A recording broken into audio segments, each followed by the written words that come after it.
Hi, welcome to Shift.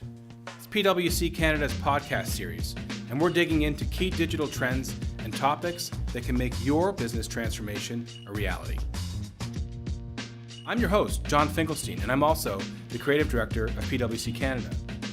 Today, we have an amazing guest, Mark Bryant, who is the Chief Information Officer of PCL Construction and latest recipient of a V2R award. Congratulations for doing that. I mean, tell us a little bit, what was it like? The award ceremony was awesome. I got to meet a lot of peers and colleagues across multiple industries, and it was exciting. When you did the entry, did you think that you were going to win?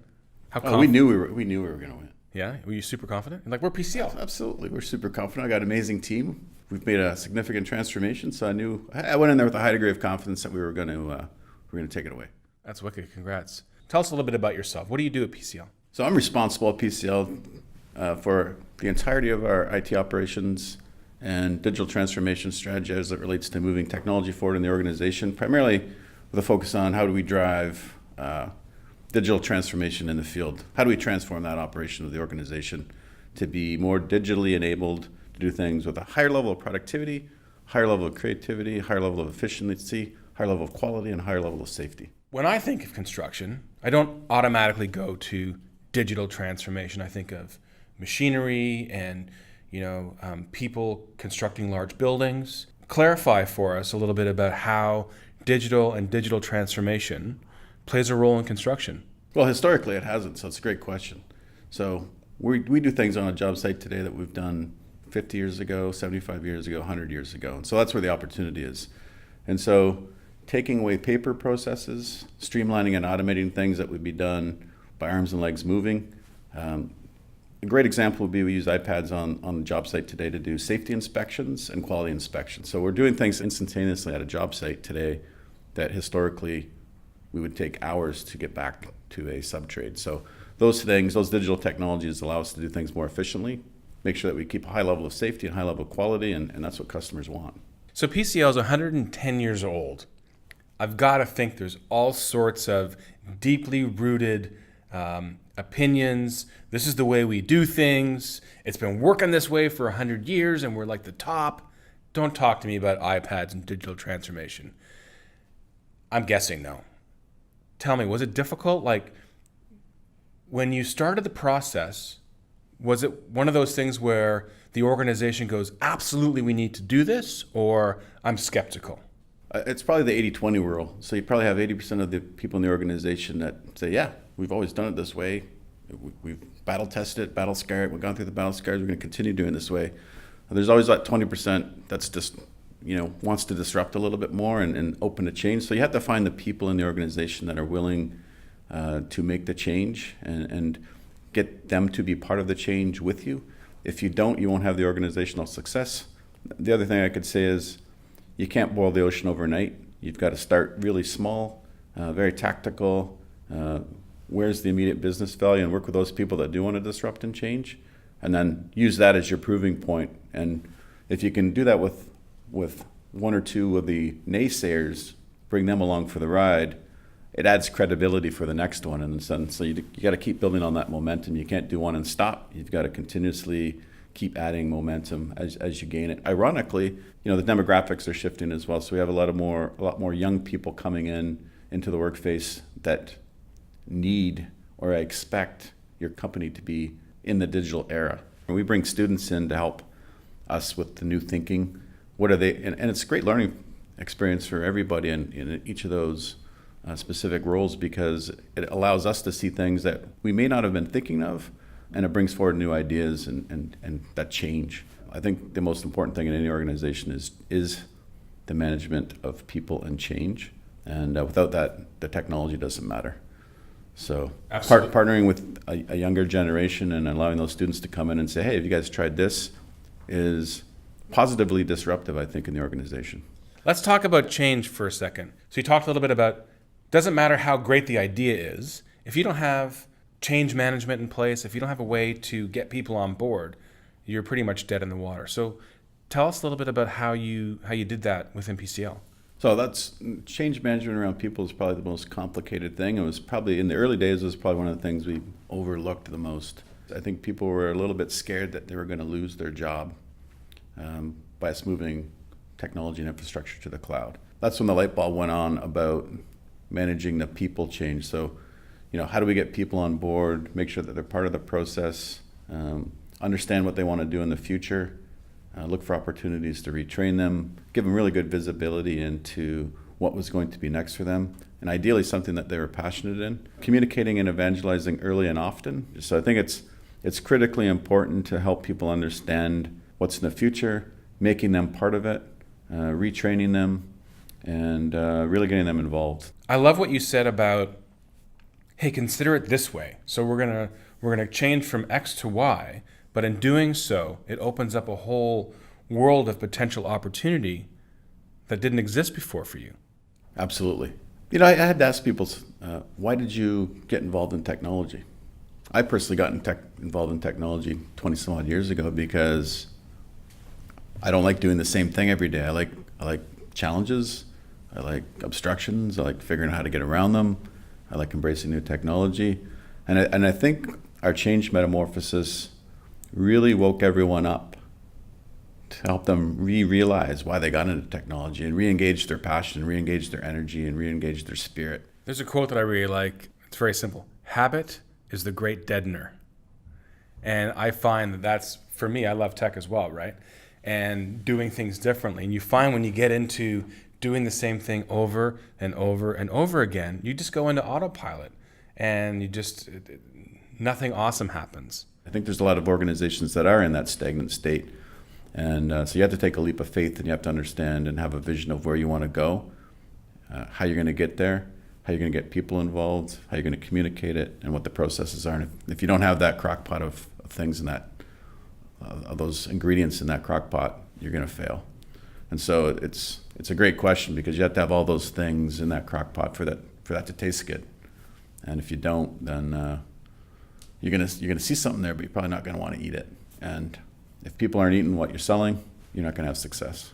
Maybe we could spend just a second telling us a bit more fulsome, if you will. When you won V2R, what did you win for? Tell us a little bit about your transformation. I had a 4-pronged strategy in my vision that I laid out. It was cloud-first mentality. How do we mobilize? How do we enable mobility in the field? How do we use data and analytics to drive decision-making? And then what's the integration technologies that we use to stitch that all together? And so it was the combination of those 4 things that have allowed us to enable our digital transformation strategy. The 4th ingredient in that mix, though, that is, as I said, more important than the technology, is the people, getting people on board. But I can tell you those 4 things that we did that have transformed us significantly have set the stage for the digital transformation that we're working on right now. But certainly cloud, first and foremost, has allowed us to streamline the operations of what I would call traditionally technology operations of the business. So people keeping the blinking lights on and making in the back end that are usually not seen by most organizations. The mobile component of that strategy is enabling us to do quality inspections, safety inspections, use of drones in the field, augmented reality, virtual reality in the field, driving different practices around construction, virtual estimating. We're doing that as well. Then shifting to data and analytics. We have a huge data analytics practice. Love to hear a little bit more about AR, VR, and some of the practical applications. Do you have an example? Yeah, sure. So we're building towers all over North America. There's a specific tower that we're doing today where we've used augmented reality to allow an owner to visualize what a finished tenant suite will look like based on the materials and features and functions that the owner has spec'd. And we can actually take the owner right into the 45th floor of that facility, have them put on the goggles in an unfinished room, and actually see what those finishes will look like. So it gives the owner a great level of confidence that they've picked the right builder, they've picked the right materials. Augmented reality really gives you a feeling of comfort that it's going to be what you envisioned. And when you're investing millions of dollars in a building, that's peace of mind. That again enables us to drive a different level of value and customer satisfaction before we even put a shovel in the ground. That's amazing. So you're entering another phase of your transformation. What's next? So excited to tell you, this is probably one of the most exciting things I've worked on in my last 10 years in my career. So the next phase of our digital transformation is around two prongs. One is smart construction, and one is smart buildings. And so let me tell you a little bit about those two things. So on the smart construction side, we're expanding that business analytics that I referred to earlier to something called job site insights. So we're going to be leveraging IoT sensors to instrument job sites with sensors that measure things like heat, humidity, vibration, noise, barometric pressure, volatile organic compounds, and we're putting those on the workface of a construction site to make sure that things like millwork, making sure that the temperature and the humidity in a room is kept at a constant so we don't have millwork issues. We're instrumenting sensors on materials for materials tracking. We're instrumenting sensors on people to make sure that they're safe and we know where they are on the job site. And so those are a few items that we're doing and currently active today in pilot phase to enable a job site to be smarter. So our project analytics dashboard is going to graduate to job site insights that will have, still have safety and financials and quality and all those other things, but we'll also have the telemetry data from the IoT sensors that allow our construction manager, our general superintendent, and project manager to have a really good view of what's going on at that job site at any given time. So that's job site insights. That's we don't think anyone else in the industry is doing it. On the flip side, we have owners continuously asking us for a smart building. Mm-hmm. And a smart building could mean several things to people. So traditionally, a building management system is installed in all buildings, and that primarily focuses on energy. Again, using IoT sensors, we want to be able to instrument or provide a buffet of sensors to an owner that say, hey, you want to measure how many times the elevator is going up and down? We can put a sensor in that elevator. You want to understand how many people are coming in the west entrance versus the east entrance? Would you like a sensor to count people? Do you need facial recognition? The list goes on. If you can dream up a need, there's likely a sensor out there that does it.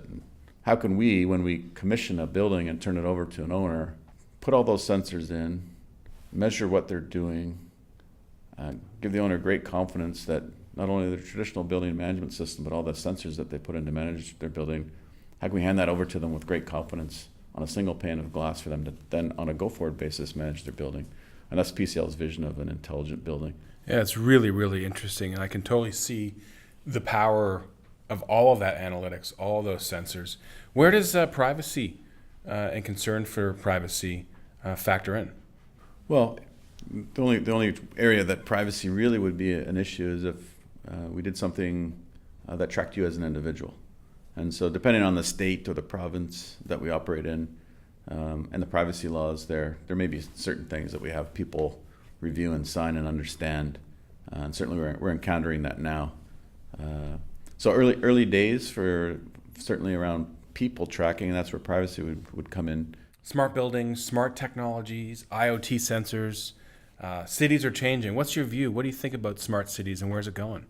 So I don't think you can have a smart city without smart construction, and you can't have a smart building without smart construction. I think smart cities are going to be a result of smart construction and smart buildings together. And we didn't refer to it earlier. I think one of the things that is equally important that needs to happen is we need to have a good focus on artificial intelligence and machine learning. Certainly as you start multiplying this thing out, and the ability to scale it needs artificial intelligence and machine learning. So I think a smart city needs those things, but conversely, I think the smart construction and the smart buildings I referred to over time are also going to need those technologies to be capable. And so I think there's an amazing opportunity there, but I don't think it happens without really smart government regulation. And we've got pockets in Montreal, Toronto, and certainly Edmonton is a top 10 AI school. And I don't know if that's well known across the country. So I think we need to leverage those things. We need to embrace them. And if we don't, my concern as being a fortunate leader of a Canadian construction company and technology is that we may have a brain drain. So let's not educate our people here in Canada, have them go south of the border to feed a U.S. technology company. Let's keep them here locally and figure out how we can embrace the technology solutions that we have here, homegrown in Canada, and drive greater prosperity for Canadians. Absolutely. I think you guys are kind of living the promise of smart construction and seeing a need for artificial intelligence, machine learning, and those skills, it's like it becomes a self-fulfilling prophecy in a way, which is awesome because, I had the good fortune of interviewing Councillor Michelle Holland on one of the podcasts, and she heads up the innovation economy for the City of Toronto, working really closely with the mayor and, going out around the world talking about how, and obviously her purview is just Toronto, so there's a lot going on in Vancouver as well, and how it's a hotbed of innovation and how we need to continually fuel it, and not only to keep people here to, mitigate the brain drain, but also attract people and to really be a leader in smart technology. It's a very exciting place to be. So you just painted an analogy, maybe without realizing it. What you just described is exactly what we had to do internally to drive our digital transformation at PCL. We had to make it exciting. We had to get people involved. We had to keep people engaged. We had to get small wins. We had to keep that momentum going. And that all allowed us to keep talent that we had, but also attract new talent as we transformed. And on a larger scale, we have to do that in cities across the country. And I think we have a phenomenal opportunity to reinvent our economy in a smart digital way. Well, think about, okay, you're talking to a company that feels very legacy, potentially, old school. We talked about that as being construction. And sort of the lessons learned are communication always seems to be the one that sticks out. Yes, you have to have a vision. You have to have a roadmap. You have to have, executive and leadership buy-in, and also what's going on sort of at the grassroots level. You have to communicate early and often, and you have to show the benefits continuously, whether they're worker-related, financially related, or productivity-related. We always got to be able to show, here's what happened, here's what's changed. Wins generate confidence, confidence generates momentum, momentum generates excitement, excitement generates new thinking generates the opportunity to drive new technology and new solutions. But if you get enough wins under your belt and continuously build that momentum, that crazy idea over there is no longer a crazy idea anymore. It's like, well, why don't we try it out? And so, we spend a small amount of money on R&D that we may not have spent in the past. What's critically important in everything I just said is it's okay to fail and then move on to the next thing. And so agile development helps us do that. An open mind helps us do that. So Mark, congratulations again on winning the Reinventor Award in our Vision to Reality Awards this year. That is no small feat. I'm sure the competition was fierce, and I'm glad that you were able to be in town to accept the award. Equally grateful for you spending time with us to talk about your transformation, the highs and the lows, and what it really took to transform what a lot of people might think in construction being a very kind of old school legacy industry, and really changing the game, not only to improve how you're doing work, why you're doing work, the type of work that you're doing, and really becoming the one to beat. Thanks, Jon. I really appreciate that. And I guess what I would say is I'm grateful to my team, because my team earned the award. I didn't do it as an individual. It was my team that earned the award. And I think we're only in the first few innings of our digital transformation game, and certainly we're excited about the innings that we're playing in right now and what we're about to do next, and pretty excited about it, to be quite frank. So it's awesome. It's a great time to be in IT. It's a scary time, but it's a great time as well. You're right. As soon as you finish one sprint or one area of a transformation, it leads to the next one, and it leads to the next one. It's like small transformations lead to a much bigger one, and then a bigger one. So there's no sitting around resting on your V2R laurels. I'm sure you're working on the next ideas for the next application for next year's 2019. We got the hologram in process. It's awesome. Great. Thanks for listening to this episode of Shift. You can get more details at pwc.com/ca/shift. If you enjoyed this episode and want to hear more, subscribe to our podcast series. You can find us on iTunes, Google Play, or your preferred podcast platform. Just so you know, this podcast has been prepared by PricewaterhouseCoopers LLP, an Ontario limited liability partnership, for general guidance on matters of interest only, and does not constitute professional advice. Until next time.